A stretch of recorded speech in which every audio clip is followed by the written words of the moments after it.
Good morning class, welcome to Daffodils online classes. कैसे हो? पढ़ रहे हो कि नहीं पढ़ रहे आप लोग? हालांकि आप लोग अपना जवाब तो खैर दे नहीं पाते मेरे तक, क्योंकि ऑफलाइन क्लासेज है, ऑनलाइन क्लासेज है। आप लोगों का कुछ जवाब भी आ रहा होगा तो मैं सुन नहीं पा रहा। हर वीडियो लेक्चर में मेरे द्वारा कुछ ना कुछ आपको बताया जा रहा है और उम्मीद है मैं आपको उस चीज़ को आप लोग फॉलो भी कर रहे होंगे। और जैसे जैसे मैं आपको अपनी तरफ से गाइड करने की कोशिश कर रहा हूँ ऑफलाइन क्लासेज ऑनलाइन क्लासेज में, वो आप उसको लाइक दिस ऑफलाइन समझ के उस चीज़ को फॉलो भी कर रहे होंगे बिना डर और बिना पेशेंस के। आप लोग चैप्टर आपका चल रहा था साउंड, और उससे पहले होमवर्क पता नहीं किसी बहुत कम बच्चों ने 4-5 बच्चों ने होमवर्क अभी तक भेजा है। तो बेटा आप लोग अपनी स्टडी चालू करिए, उन्हें हो सकता है आने वाले समय में जल्दी स्कूल खुल सकते हैं अपने। तो इस अपने क्या सभी के खुलेंगे, इस उम्मीद में आप लोग स्टडी जिन्होंने चालू कर रखा, जिन्होंने पढ़ रहे हैं वो तो कोई दिक्कत नहीं, जिन्होंने बिल्कुल ही नहीं अभी तक चालू करिए तो वो लोग तो कम से कम चालू करिए। अपने फ्रेंडों से कॉन्टैक्ट करिए, कितना पढ़ा दिया गया, क्या पढ़ा दिया गया, कितने क्वेश्चन आंसर हो गए वगैरह वगैरह। उसके अलावा आज का अपन टॉपिक साउंड का चालू करते हैं। Page number 231 निकालिएगा। आज मैं काफ़ी आपको इंपॉर्टेंट चीज़ें बताऊंगा कि साउंड जो होता है ना, साउंड जो होता है वो ट्रेवल करता है। मेरी आवाज़ तुम तक पहुंच रही कैसे गई? कोई बीच में पाइपलाइन थोड़ी लग रहा है कि मैं कुछ पाइप में से बोलूँगा वो आवाज़ आप तक पहुँच जाएगी, नहीं ना। तो साउंड ट्रेवल कैसे करा? मैं बोल रहा हूँ मेरी आवाज़ आपके मोबाइल में से होते हुए आपके कानों तक पहुँच रही है, आखिरकार वो कैसे पहुँच रहा है? कोई मीडियम में है, कोई चीज़ है जो उसको लेके जा रहा है, मेरी आवाज़ को आप तक पहुंचाने की, आपके कानों तक पहुंचाने की कोशिश कर रहा है। तो आज मैं उसी की बात करूंगा। साउंड्स नीड्स ए मीडियम, ध्वनि को माध्यम की जरूरत पड़ती है। अरे मीडियम नहीं होगा ना तो आवाज़ ही नहीं जा पाएगी। तो सबसे पहले साउंड तीनों मीडियमों में ट्रेवल करता है, सॉलिड, लिक्विड और गैस। आज हम गैस के बारे में पढ़ेंगे, sounds in gas, page number 231। When an object vibrate in air, when an object vibrate in air it disturb the air particles surrounding it। कोई भी ऑब्जेक्ट होती है ना वो हवा में वाइब्रेट करती है। it disturb the air particles surrounding it causing them to vibrate, और हवा में वो कंपन करते हुए चलती है। this vibration separate outwards in all direction in other air particles as the vibrating object travel towards the air particles is sequence them together। The particles themselves are not compressed but the pressure in the air at the place increase because the particles are close together। यानी आपसे बोल रहा है कि particles है ना, जैसे मैं कोई बोल रहा है तो हमारे जो मॉलिक्यूल्स है वो एयर है, ये एयर में जैसे ये पार्टिकल्स आया, ये इससे टकराया, ये अगला आया, ये इससे टकराया, यानी ऐसे पार्टिकल्स वाइब्रेट होते हुए, टकराते हुए एक जगह से दूसरी जगह तक पहुंच जाते हैं और हमारी आवाज़ कुछ दूरी तक सुनाई देती है। As the vibrating object travel away from the air particle next to it, it gave to more space. This spread out pressure, the place decrease. As the object vibrate, air particles nearby also move to and fro, backwards and forwards, and the turns cause the particles move further away, sequence together, and then spread out. This creates alternate regions of high and low pressure which travel through an airway from the vibrating object। यानी जो air होता है ना वो इस तरीके से travel कर रहा है, हाई गया फिर लो हो गया, फिर हाई गया फिर लो हो गया। हमारी आवाज़ ऐसे जा रही है एयर में, इस तरीके से जाने की कोशिश कर रही है और वाइब्रेट होते हुए भी जा रही है। When you press A piano की, पियानो देखा है मेला में मिलता है, बड़े बड़े पियानो जो होते हैं। A hammer strike a string inside, this make the string vibrate. May instrument not have string, a wind instrument like recorder is design make air inside vibrate when the blow into it. Our voice work like a combination string instrument wind instrument. Flute देखा है ना, हवा, flute में हम क्या करते हैं, फूंक मारते हैं, बांसुरी में फूंक मारते हैं। आखिरकार उसमें ऐसा क्या होता है कि हमारी हवा जो मुंह से हवा निकल रही है उसके पार्टिकल्स टकराते हैं और एक साउंड प्रोड्यूस होती है।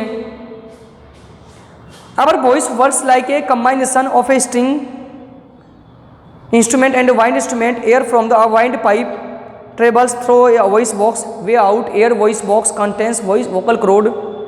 These tiny string vibrate when air travel across, they make sound come out of the mouth। हमारे शरीर के अंदर भी तो ऐसा हो रहा है, हम जब बोलने की कोशिश करते हैं तो हवा एयर है जो फेफड़ों में से ऊपर आती है और वोकल है ना, ये इसको वाइब्रेट करती है, इसको धक्का मारती है वोकल कॉर्ड को। जैसे इसको धक्का मारती है ये वाइब्रेट होता है और हमारे मुंह से एक आवाज़ निकलती है बाहर, तब जाके आवाज़ हमारे मुंह से सुनाई देती है। Sound in a liquid, sound travel much faster than water in air. Sound जो होता है ना हवा में सबसे तेज मूव, हवा से तेज पानी में मूव करता है, हवा में कम करता है, वाटर में ज़्यादा ट्रेवल तेजी से चलता है। This rapid propagation of sound in water is very important to all marine animals. पानी में रहने वाले जितने जीव है ना उनका वाइब्रेशन होना पानी में जरूरी है, क्योंकि उनके लिए बहुत जरूरी होता है।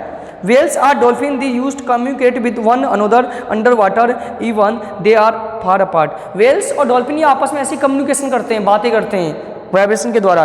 Can you here any sound when under water swimming pool? When you swim under water you can see bubbles of air your breathe out. You are also able to hear bubbles because they cause the water particles around them or vibrate. The vibrating water particles transmit sound energy to our ears. The sound energy can be transferred through liquid. आपने देखा होगा पानी में जब बुलबुले उठते हैं तो उसकी आवाज़ सुनाई देती है। बबल्स की आवाज़ आती है नहीं आती है? पानी में जब बबल्स उठते हैं तो उसकी आवाज़ हमें सुनाई देती है। कैसे आया? वाटर में क्या पार्टिकल्स वाइब्रेट कर रहे हैं, इसलिए उसमें हमें आवाज़ सुनाई दे रही है। साउंड इन सॉलिड, सॉलिड में भी ट्रेवल करता है। सबसे ज़्यादा स्पीड यदि रहती है तो सॉलिड में ही रहता है। When sound travel through a solid, it can even faster than through a liquid because of the close interaction of the particles. Place your ear against one side of wooden door and knock on the other side. You can hear the knock on the door directly on the door clearly because the vibrating particles of wood transmit sound of our ears. A snake detects vibration on the ground with the lower jawbone as it crawls. Perform the activity, verify the sound travel in solid. आपको मैं एक example देता हूँ sound solid में कैसे travel करता है। आप अपने स्कूल में अपने घर में कोई टेबल वगैरह हो उसमें एक कान को हम ऐसे रखेंगे और दूसरी साइड से उसको बजाएंगे तो आपको आवाज़ सुनाई देगा। या डोर अपनी लकड़ी की जो डोर होती है उसमें कान को ऐसे लगाइएगा और दूसरे एंड से बाहर से कोई बजाएगा उसको तो आपको उसकी आवाज़ सुनाई देगा। ये आवाज़ क्यों आ रही है? कोई लकड़ी में उस टेबल पर पूरी जहाँ पे हम एक कोने पे कान रख रहे हैं, एयर को अपने पास ला रहे हैं और एक दूसरे कोने से हम कोई उसको हाथ से बजा रहा है, उसकी आवाज़ दूसरे कोने तक क्यों पहुँच जाती है? क्योंकि एयर जो होता है ना सॉलिड में सबसे तेज ट्रेवल करता है। समझोगे नहीं समझते मेरी बात? एयर जो होता है सॉलिड में सबसे तेज़ी से ट्रेवल करता है। तो क्या समझे आज की सभी बातों से? आप क्या जाने? जो स्पीड रहता है सबसे ज़्यादा सॉलिड में रहता है, लिख लीजिएगा आप लोग। उससे कम लिक्विड में और सबसे कम गैस में रहता है। सबसे ज़्यादा साउंड किस में ट्रेवल करता है? सॉलिड में। सबसे कम लिक्विड में, उससे कम लिक्विड में और उससे भी कम किस में? गैस में। नेक्स्ट है साउंड इन वैक्यूम। वैक्यूम में लिखिएगा निर्वात। नेक्स्ट पेज पे आएगा sound can not travel a vacuum because it does not any particle to pass one vibration do you follow activity. Sound जो होता है ना वैक्यूम में ट्रेवल ही नहीं करता है। सॉलिड में करता है, लिक्विड में करता है, गैस में करता है। वैक्यूम मीन्स निर्वात, मीन्स अंतरिक्ष में। अब अंतरिक्ष में चली जाइएगा, दो आदमी यदि अंतरिक्ष में चले गए वो एक दूसरे से बात करेंगे तो उसकी आवाज़ उसको नहीं, सामने वाले को नहीं सुनाई देगी, सामने वाले की आवाज़ उसको नहीं सुनाई देगी।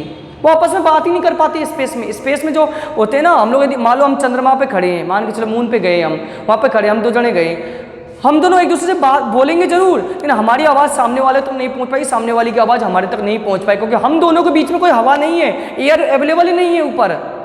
और स्पेस में आप भी जानते हो एयर अवेलेबल नहीं होता है, इसलिए हमारी आवाज़ सामने वाले तक नहीं पहुंच। आपने कभी देखा होगा, जनरल एग्जांपल बताता हूँ, व्हीकल वगैरह 4 व्हीलर में बैठते हो, उसके कांच वगैरह आप लगा लेते हो, ग्लासेस लगा लेते हो, और फिर आप अंदर से कुछ बोलते हो, बाहर वाले को सुनाई नहीं देता है, या बाहर वाला कुछ बोल रहा है आपको नहीं सुनाई देता है। क्यों? क्योंकि आपने चारों तरफ से ग्लासेस लगा लिया है, अभी एयर ट्रेवल नहीं कर रहा है, और एयर ट्रेवल नहीं करेगा तो साउंड वाइब्रेट नहीं होगा। इस तरीके से हमारी आवाज़ सामने वाले तक नहीं पहुँच पाएगी, क्योंकि आवाज़ को पहुँचने में वाइब्रेशन बहुत ज़रूरी होता है। जब तक वाइब्रेशन प्रोड्यूस नहीं होगा तब तक हमारी आवाज़ सामने वाले तक नहीं पहुंच पाएगी। तो स्टूडेंट्स, आई होप यू आप लोग आज समझ गए होंगे, बहुत अच्छा समझ में आया होगा, और मैं उम्मीद करता हूं आप वीडियो लेक्चर को टाइम से टाइम देख रहे होंगे, स्टडी भी अच्छी तरीके से चालू कर रहे होंगे, तो जो भी मैं कुछ थोड़ा बहुत बताता हूँ उसको आप मान भी रहे होंगे। तो स्टूडेंट्स, नेक्स्ट वीडियो लेक्चर में हम इससे आगे जानेंगे, आगे की चीज़ों, ईयर्स के बारे में जानेंगे, कानों के बारे में जानेंगे। आज के लिए इतना ही काफ़ी था। तो thank you students, thank you for watching this video and attend this session.